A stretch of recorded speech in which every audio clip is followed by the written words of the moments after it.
Selamat datang di channel ini dan selamat hari Minggu Prapaskah yang kedua. Sahabat-sahabatku yang terkasih, salah satu kekayaan gereja Katolik ialah teladan hidup orang-orang kudus, dan jika kita merenungkan kehidupan mereka, maka mereka mengalami titik start yang sama untuk menjadi kudus, yaitu pengalaman panggilan untuk pertobatan. Misalnya Santo Ignatius dari Loyola, ketika beliau jatuh sakit akibat perang dan setiap hari hanya terbaring di atas tempat tidur selama beberapa bulan. Sejumlah orang menilai bahwa pengalaman sakit itu adalah pengalaman panggilannya menuju pertobatan dan kekudusan. Yang menarik dari pengalaman-pengalaman orang-orang kudus ialah mereka mampu mendengarkan panggilan Tuhan dan menanggapinya dengan penuh ketaatan. Walaupun mereka tahu dan sadar bahwa berjalan di dalam pertobatan harus memikul salib bersama Kristus di dalam jalan salibnya.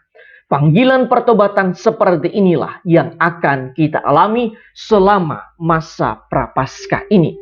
Di dalam bacaan yang pertama, kita mendengarkan tentang panggilan Abraham.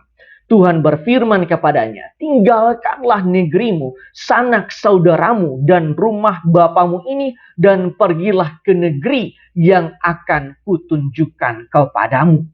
Dalam konteks pertobatan, firman Tuhan ini hendak menekankan bahwa pertobatan merupakan suatu proses meninggalkan masa lalu, meninggalkan zona nyaman, kenikmatan, dan bergerak menuju tempat yang Tuhan kehendaki untuk kita, yaitu hidup baru dan hidup benar di hadapan Tuhan.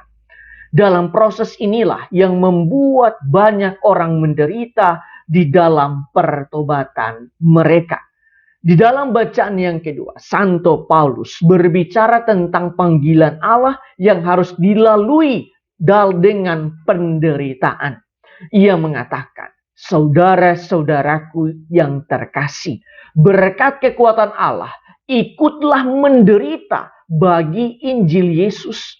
Dialah yang menyelamatkan kita dan memanggil kita dengan panggilan kudus, bukan berdasarkan perbuatan kita, melainkan berdasarkan maksud dan kasih karunia-Nya."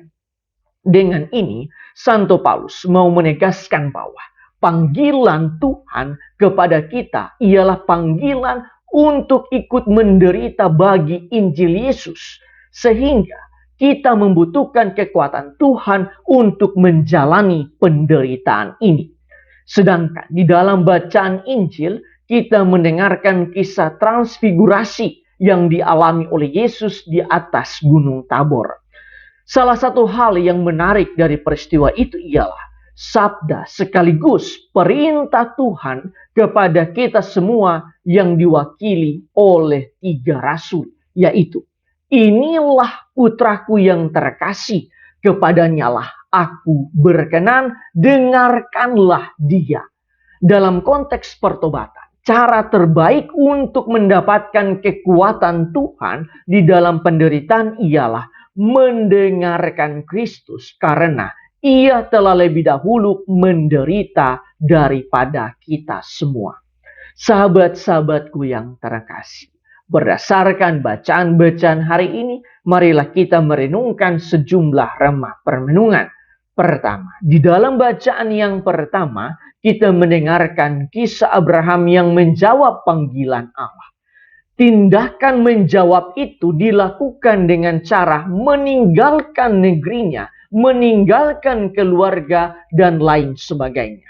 Di dalam masa Prapaskah ini, yang merupakan masa pertobatan, kita pun akan melakukan tindakan meninggalkan sebagai wujud konkret dari pertobatan kita, yaitu meninggalkan kebiasaan-kebiasaan lama kita, meninggalkan cara berpikir yang lama, meninggalkan zona nyaman kita, dan meninggalkan segala sesuatu yang membuat kita berdosa atau membuat kita jatuh di dalam dosa, atau juga yang membuat kita tidak berkembang untuk memiliki hidup yang baru dan hidup yang benar di hadapan Tuhan.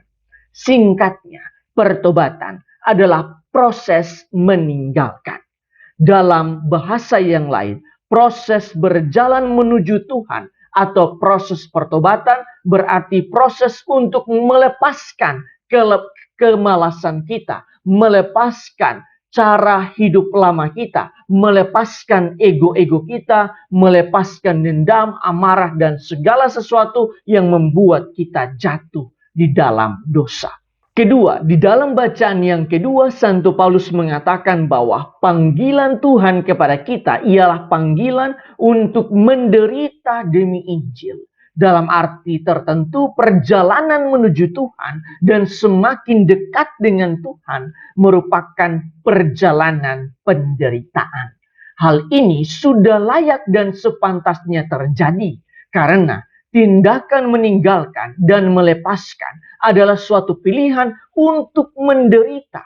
Kita tidak bisa menyangkal bahwa meninggalkan zona nyaman dan melepaskan kelekatan-kelekatan diri kita pada hal-hal duniawi ialah suatu pengalaman penderitaan yang harus dihadapi. Mau tidak mau, suka ataupun tidak suka, kita harus melaluinya karena pertobatan harus dibayar mahal dengan pengalaman penderitaan itu sendiri. Misalnya, seseorang yang memiliki kebiasaan merokok dan di masa prapaskah ini ia hendak bertobat, maka proses berhenti merokok adalah suatu pengalaman penderitaan bagi dirinya. Karena itu, jika kita bertobat dan kita menderita akibat pertobatan itu, maka janganlah menyerah karena sudah layak dan sepantasnya seperti itu. Ketiga, bacaan Injil mengatakan, inilah putraku yang terkasih, kepadanya lah aku berkenan, dengarkanlah dia. Mendengarkan Yesus berarti mendalami firman-Nya, mempraktekkan ajarannya, dan meneladani hidupnya. Selain itu, dalam konteks masa prapaskah, mendengarkan Yesus di dalam masa pertobatan ini berarti memandang salibnya, menyangkal diri, dan memikul salibnya. Memandang salib berarti kita mengingat penderitaan Yesus sebagai berkat untuk kita. Menyangkal diri berarti kita meninggalkan segala bentuk ego diri kita dan memikul salib bersama Yesus, artinya setia di dalam penderitaan untuk berjalan bersama Kristus di dalam jalan salibnya. Dengan kata lain, kita membiarkan penderitaan salib Kristus menjadi kekuatan bagi pertobatan kita. Jika jalan menuju pertobatan adalah penderitaan, maka janganlah takut karena di dalam penderitaan Yesus telah ada lebih dahulu di sana untuk menemani kita. Yesus telah memberikan teladan bahwa akhir dari penderitaan adalah kebangkitan dan kemuliaan. Maka kita pun harus sampai pada titik kebangkitan, yaitu pertobatan yang total di dalam kehidupan kita. Tuhan memberkati Anda semua.